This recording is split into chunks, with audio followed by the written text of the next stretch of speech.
इस तरीके से डॉक्टर अम्बेडकर के नाम पर तमाम संगठन बने हैं। उन्होंने बाबा साहब अम्बेडकर की आरपीआई को फेल करने का काम किया लोगों ने। कि आज मैं नहीं हूं, लेकिन आज मेरी बात को नहीं माना जा रहा है, लेकिन मेरे जाने के बाद जो लोग कांग्रेस की हाथ की कठपुतली बनकर मेरे बीच में रोड़े पैदा कर रहे हैं, कल मेरे जाने के बाद मेरे नाम से संगठन बनाएंगे, दलितों के नाम पर दुकानदार, राजनीतिक दुकानदारी खोलेंगे, बाबा साहब ने कहा। नमस्कार दोस्तों, मैं उदयवंश सिंगर, आप देख रहे हैं न्याय समता न्यूज। आज हमारे साथ बहुजन समाज पार्टी के फायर ब्रांड नेता नंदलाल खरे जी हमारे साथ मौजूद हैं। हमेशा से ही दलितों का जो अत्याचार शोषण होता है उसमें लंबे समय से वो संघर्ष करते हैं, उनके लिए न्याय के लिए लड़ते हैं। तो पूछते हैं, जो मध्य प्रदेश में 2023 का इलेक्शन अभी बीता हुआ है, बहुजन समाज पार्टी 0 पे आ चुकी है। बहुजन समाज पार्टी की हार के मुख्य कारण क्या रहे थे? पहले खरे जी, आपका हमारे न्याय समता न्यूज में आपका स्वागत है। खरे साहब जी बहुत बहुत धन्यवाद। बहुजन समाज पार्टी अब की बार 2023 इलेक्शन में 0 पर आ चुकी है। इसमें क्या क्या कमी रही, इसका मुख्य कारण क्या रहे थे? देखिए, हर राजनीतिक दल, बहुजन समाज पार्टी ही नहीं, पहली बात तो ये है कि कोई भी राजनीतिक दल ये नहीं चाहता, कोई भी चुनाव हारने के लिए नहीं लड़ा जाता। बहुजन समाज पार्टी की तैयारी भी ठीक रही। प्रदेश स्तर से जो प्रभारी जी यहाँ रहे, माननीय बहन जी ने भी अब की बार मध्य प्रदेश के अंदर 9 जनसभाएं पहली बार की। उनका स्वास्थ्य, उम्र के साथ साथ उनका स्वास्थ्य भी गड़बड़ होने के बावजूद भी माननीय बहन जी ने इधर समय दिया। लंबे समय से भारतीय जनता पार्टी की सरकार होने के कारण भारतीय जनता पार्टी के नेता निरंकुश हो चुके थे। दलितों पर अन्याय अत्याचार की पराकाष्ठाएं हो गई। उसके बावजूद जब इलेक्शन आया तो बहुजन समाज पार्टी ने भी कैंपेन किया। बहुजन समाज पार्टी मतदाता के दिलो दिमाग पर इस बात को समझाने पर काफ़ी कारगर हो गई थी। आपको देखा, आप ग्वालियर चंबल डिवीज़न के अंदर बहुजन समाज पार्टी ने, आप मुरैना की सीट ले लीजिए, मुरैना में ऐसा त्रिकोणीय संघर्ष की स्थिति पैदा कर दी गई सभी जगह। लेकिन जो भारतीय जनता पार्टी और कांग्रेस के जो धनाढ्य वर्ग से लोग थे, प्रत्याशी थे, उन्होंने चुनाव का कैंपेन हुआ, सारे लोगों को ऐसा लग रहा था कि बहुजन समाज पार्टी, आपने देखा कि मीडिया भी बहुजन समाज पार्टी को किंग मेकर की भूमिका में आकलन कर रही थी। लेकिन चुनाव से 3 दिन पहले ही इन धन्ना सेठों ने पैसा फेंका और पैसे के बल पर दलित समाज को साम दाम दंड भेदी की नीति के आधार पर दलित वोट बैंक को तोड़ दिया गया। ये हार का मुख्य कारण रहा। दूसरा, मध्य प्रदेश के अंदर जो प्रदेश नेतृत्व को जो संघर्ष करना चाहिए वो संघर्ष नहीं हो पाया। धरातल पर जो काम होना चाहिए था, वाला इलेक्शन से 1 दिन पहले हम तैयारी करें किसी चीज़ की, वो तैयारी नहीं मानी जाती है। ये मेरा व्यक्तिगत मानना है। हालांकि हमारी पार्टी के कुछ लोग इस जवाब को अदरवाइज लेंगे, लेकिन बहुजन समाज पार्टी का जो एक तरीका होता है उस तरीके के आधार पर काम नहीं बढ़ पाया।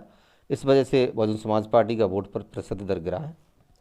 अभी फिलहाल में चर्चा में है कि बहुजन समाज पार्टी की राष्ट्रीय अध्यक्ष बहन कुमारी मायावती जी ने आकाश आनंद को उत्तराधिकारी घोषित किया है, इस पर क्या कहेंगे? देखिए, माननीय बहन जी का जो संघर्ष है वो दुनिया जानती है, विश्व जानता है। भारत के साथ साथ और जो हमारा तबका है दलित समुदाय भली भांति जानता है। मान्यवर साहब कांसी राम जी के कांधे से कांधा मिलाकर माननीय बहन जी ने अपना पूरा संपूर्ण जीवन समर्पित किया। उसके साथ साथ जब 1900 दशक के बाद बहन जी चली, आज लोग कुछ भी कहें, लेकिन वो दौर उन लोगों को भी देखना चाहिए जो माननीय बहन जी ने भूखों रह करके, हर चीज़ के अभाव को झेलते हुए, परिवार को तिलांजलि दे करके, हर सुख क्या कहते हैं, जो सांसारिक जीवन होता है उस सारे सुखों को त्याग करके इस समाज की खातिर उन्होंने संघर्ष किया। उसके बाद बहुजन समाज पार्टी 95 में उत्तर प्रदेश की सत्ता में, उसके बाद आपने देखा कि 4 बार उत्तर प्रदेश में सरकारें रहीं। बहुजन समाज पार्टी की वो भी ताकत रही कि 1 वोट से 98 में अटल बिहारी वाजपेयी जी की सरकार को 1 वोट से गिराया गया। ये बहुजन समाज पार्टी की ताकत थी। मान्यवर साहब कांसी राम जी, माननीय बहन जी की ताकत थी। लेकिन आज उत्तराधिकारी वाली बात आ रही है, तो बहन जी ने, ऐसा कोई नेता नहीं था जिस पर बहन जी ने भरोसा नहीं किया हो। चाहे वो मुस्लिम समुदाय से, नाम तो मैं किसी का लेना नहीं चाहूँगा, लेकिन मुस्लिम समुदाय से हों, दलित हों, राज बहादुर हों, जंग बहादुर हों, दानिश अली हो, अकबर अहमद डंपी हो, या एक मानवर साहब के समय जब हम यहाँ छात्र जीवन था हमारा, हम भी काम करते थे, दीवा रघुनाथ सिंह लोधी एक बहुत बड़ा नाम हुआ करता था, चाहे वो रहे हों, बाबू सिंह कुशवाहा हों, ये जितने भी तमाम जो नेता थे जिन पर माननीय बहन जी ने, माननीय साहब ने भरोसा किया, उन्होंने धोखा देने का काम किया। आज इसे उत्तर प्रदेश इलेक्शन से पहले, लोकसभा के इलेक्शन से पहले आपको देखने के लिए बिना कि माननीय बहन जी ने जिन लोगों पर भरोसा किया वो लोग एट ए टाइम कम समय में ही आकर के यहाँ नेता बने, और नेता बनने के बाद तत्काल चले गए। पार्टी फंड के पैसों को भी डकार के जो बहन जी ने विश्वास पात्र लोगों के अकाउंट में जो पैसा जमा किया था लोकसभा की, विधानसभा की तैयारी के लिए, उत्तर प्रदेश इलेक्शन के लिए, उसको वो लोग हड़प गए। तो आज स्थिति ये है कि हम संगठन में माननीय बहन जी जिसको भी जवाबदेही देती हैं या राष्ट्रीय स्तर पर पदाधिकारी बनाती हैं, वो अपने आप को माननीय बहन जी से दूसरे नंबर का नेता समझने लगता है। तो आज बहन जी ने सोच विचार के कि मूवमेंट पीछे नहीं जाए, इसलिए आकाश आनंद जी को उत्तराधिकारी घोषित किया है, राष्ट्रीय अध्यक्ष घोषित नहीं किया।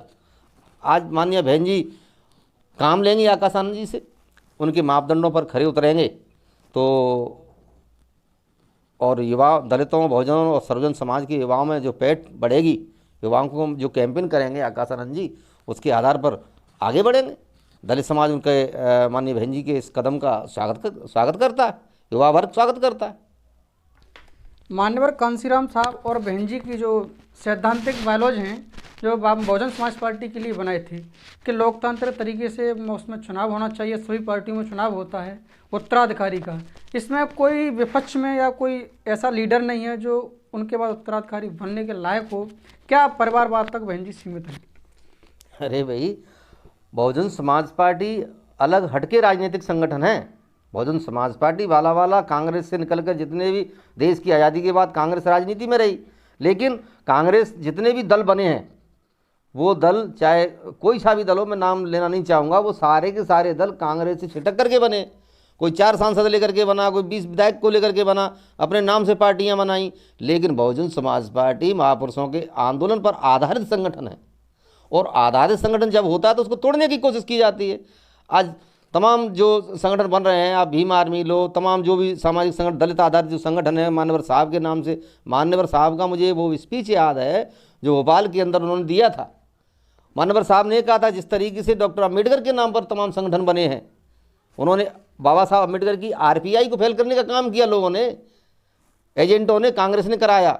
उसी पैटर्न पर जब बाबा साहब अम्बेडकर की आरपीआई को फेल किया गया, तब बाबा साहब अम्बेडकर ने उस समय कहा कि आज मैं नहीं हूं, लेकिन आज मेरी बात को नहीं माना जा रहा है, लेकिन मेरे जाने के बाद जो लोग कांग्रेस की हाथ की कठपुतली बनकर मेरे बीच में रोड़े पैदा कर रहे हैं, कल मेरे जाने के बाद मेरे नाम से संगठन बनाएंगे, दलितों के नाम पर दुकानदार, राजनीतिक दुकानदारी खोलेंगे, बाबा साहब ने कहा।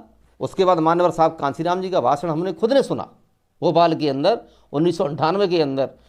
तो मान्यवर साहब ने कहा, तो मान्यवर साहब ने कहा कि आज हम सत्ता की दहलीज पर पहुंचना चाहते। मान्यवर साहब ने घोषणा की थी उस समय कि हम सन 2010 में सत्ता की दहलीज पर होंगे, सत्ता की दहलीज पर रहे।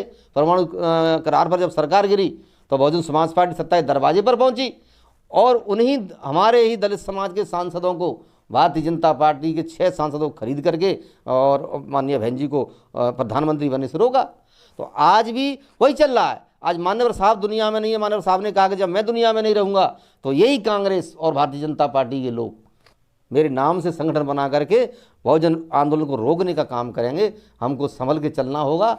हमें इन बातों पर भरोसा न करते हुए अपनी गति को बढ़ा करके सत्ता प्राप्ति का लक्ष्य रखना होगा।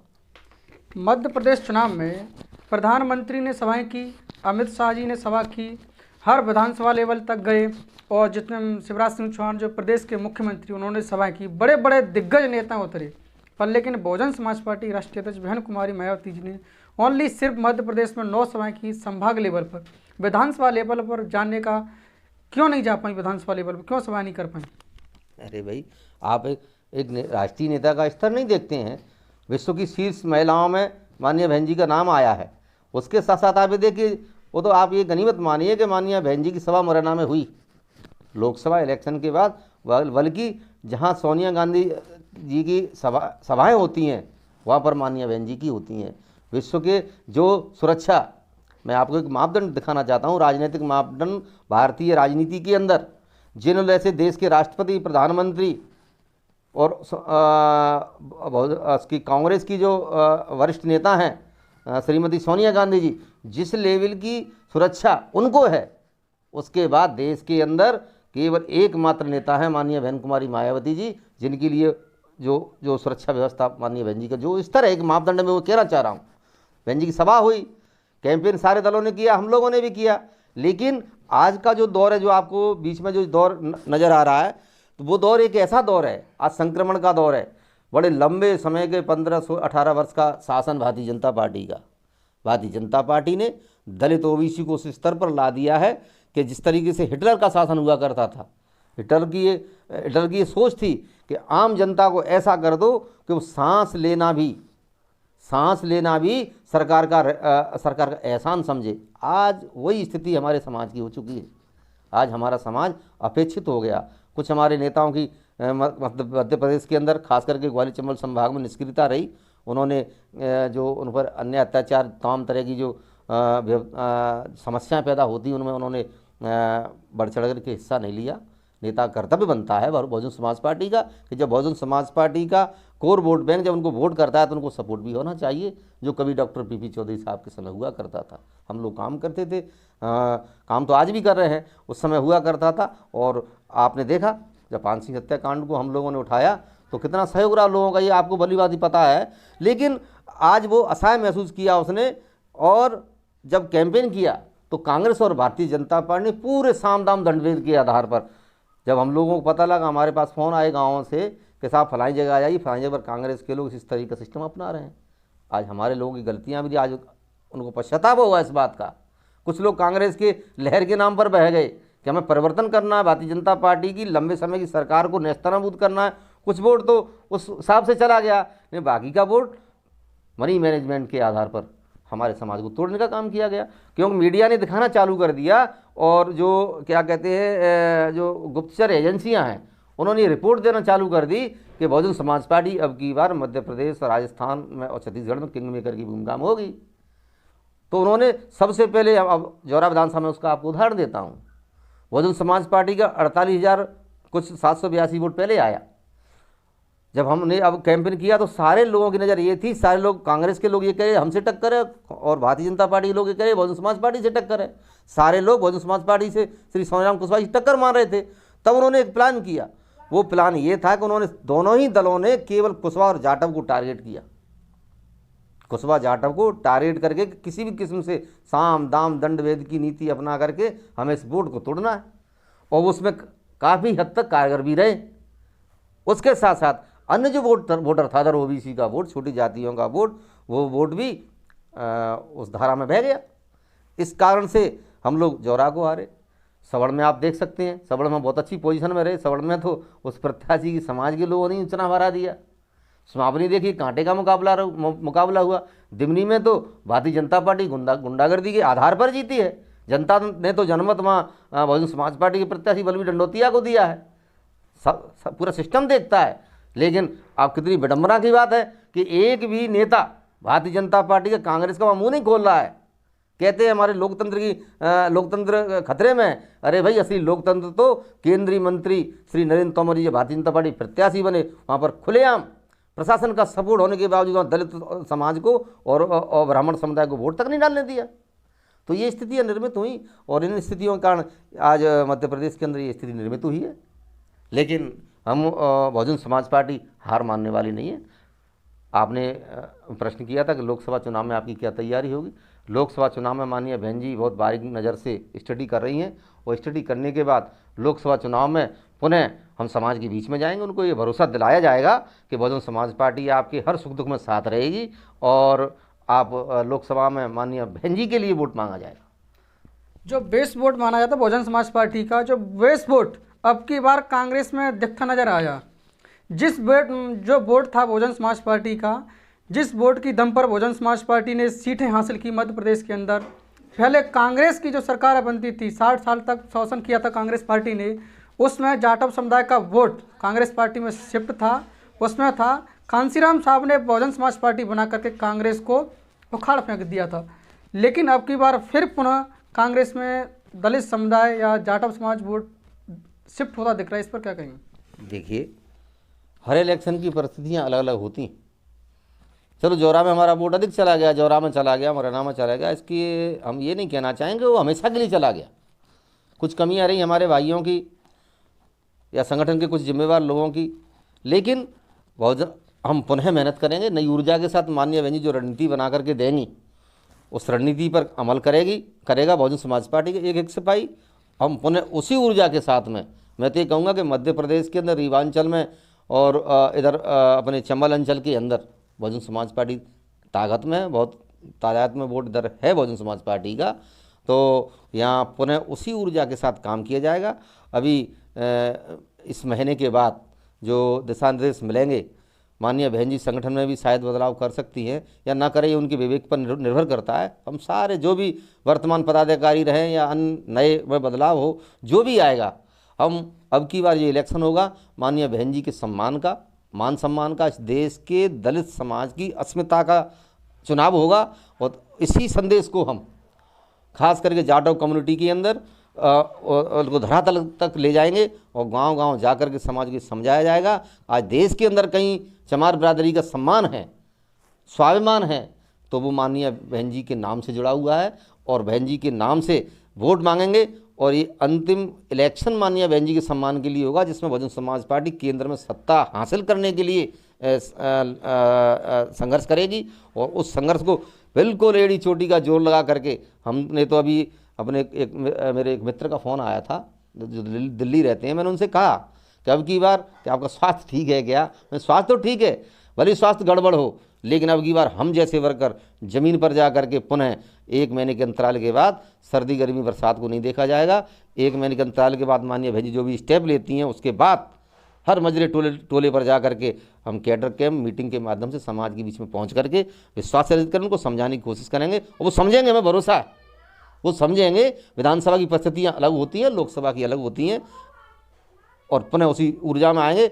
और मध्य प्रदेश के साथ साथ ग्वालियर चंबल संभाग में बहुजन समाज पार्टी इतनी शक्ति में होगी कि हम यहाँ से लोकसभा की सीटें जीत करके माननीय बहन जी के सपोर्ट करने का कोशिश करें। लास्ट सवाल है मेरा खरे साहब, बहुजन समाज पार्टी में जो कार्यकर्ता सालों से मेहनत करता है, फिर भी उस कार्यकर्ता को टिकट नहीं मिल पाता है, जो अन्य व्यक्ति है जो भाजपा कांग्रेस छोड़ करके आता है, उस व्यक्ति को टिकट दे दिया जाता है। आरोप लगते हैं कि बहुजन समाज पार्टी पैसे के बलबूते पर टिकट बेच देती है, इस पर क्या कहेंगे? देखिए, कुछ जगह अपवाद हो सकते हैं, मैं इस विषय पर नहीं कहना चाहूँगा। रही फंडिंग का मामला, तो फंडिंग तो हर पार्टी में होता है। आप देखिए जो हमारे यहाँ प्रत्याशी उधर से आए हैं, जो बहुजन समाज पार्टी का, तो अजब सिंह कुशवाहा आए थे ना, आपने देखा अजब सिंह कुशवाहा आए थे, तो अजब सिंह कुशवाहा को आमंत्रित तो नहीं किया गया था। हमारा कुशवाहा जाटव सम्मेलन हो रहा था अगरौदा पर जौरा पंचायत में, तो वहाँ पर खुद आए, खुद उन्होंने सदस्यता ग्रहण की, उसके बाद यूटर्न ले लिया उन्होंने। जब यूटर्न ले लिया, जब ऐसी परिस्थिति बनी एट ए टाइम, जब यूटर्न लेगा कोई, तो क्या पार्टी सीट को खाली थोड़ी छोड़ेगी? वहाँ उधर से उसने यूटर्न लिया, उधर से कांग्रेस का प्रत्याशी हमारे यहाँ आया, श्री कुलदीप सिकरवार जी। तो लोग तो ये कहते हैं कि वो सिकरवार जी ने चर्चा की होगी उनके समुदाय के लोगों से, उन्होंने बताया हमें, हमारा तो उनसे बाई फेस परिचय भी नहीं है। 5 करोड़ रुपये कांग्रेस खा गई उसके, कुलदीप सिकरवार जी के 5 करोड़ रुपये कांग्रेस खा चुकी टिकट के नाम पर, टिकट भी नहीं दिया। बहुजन समाज पार्टी ने कुलदीप सिकरवार का ही नहीं, सिकरवार समुदाय का सम्मान रखा। माननीय बहन जी ने उनको टिकट दिया, उनका सम्मान रखा, और देखिए आप उनका वोट कितना आया। वो तो बेईमानी से हमें हरा दिया गया, नहीं तो वो कुलदीप सिकरवार सुमावली से तो 15,000 वोटों से आगे चल रहे थे, और 1 घंटे के अंदर ही हमारे कुलदीप सिंह सिकरवार जी को चुनाव हरा दिया जाता है।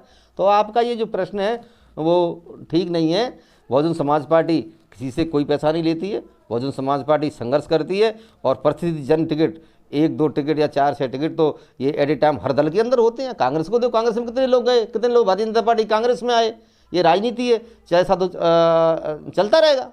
लेकिन बहुजन समाज पार्टी कार्यकर्ता के साथ कभी भी गड़बड़ी नहीं करती। स्वयंराम कुशवाहा जी इसके सटीक उदाहरण।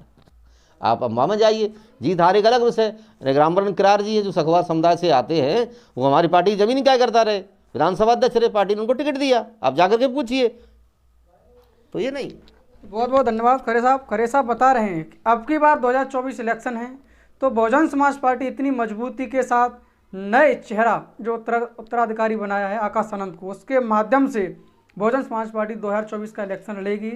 बहुत मजबूती के साथ बहन जी उनको कार्यकर्ता हैं, उनमें बहुत फायर ब्रांड लीडर हैं। इनको इतना भरोसा है कि बार बहन जी को प्रधानमंत्री के रूप में देखना चाहते हैं, बहन जी को केंद्र में भेजना चाहते हैं। तो ऐसी खबरों को देखने के लिए हमारे साथ बने रहिए। न्याय समता न्यूज़ को सब्सक्राइब करें, शेयर करें। हमारे फेसबुक पेज पर देखने तो इसको फॉलो भी कर लेना, जो अधिक लोगों पर आप जानकारी पहुंच सकेगी। जो भी हमारे साथ जुड़ना चाहता है और जो भी हमारे साथ खबरें भेजना चाहता है तो हमारे व्हाट्सएप नंबर पर अपनी खबरें भेज सकता है अपने अपने क्षेत्र की। धन्यवाद।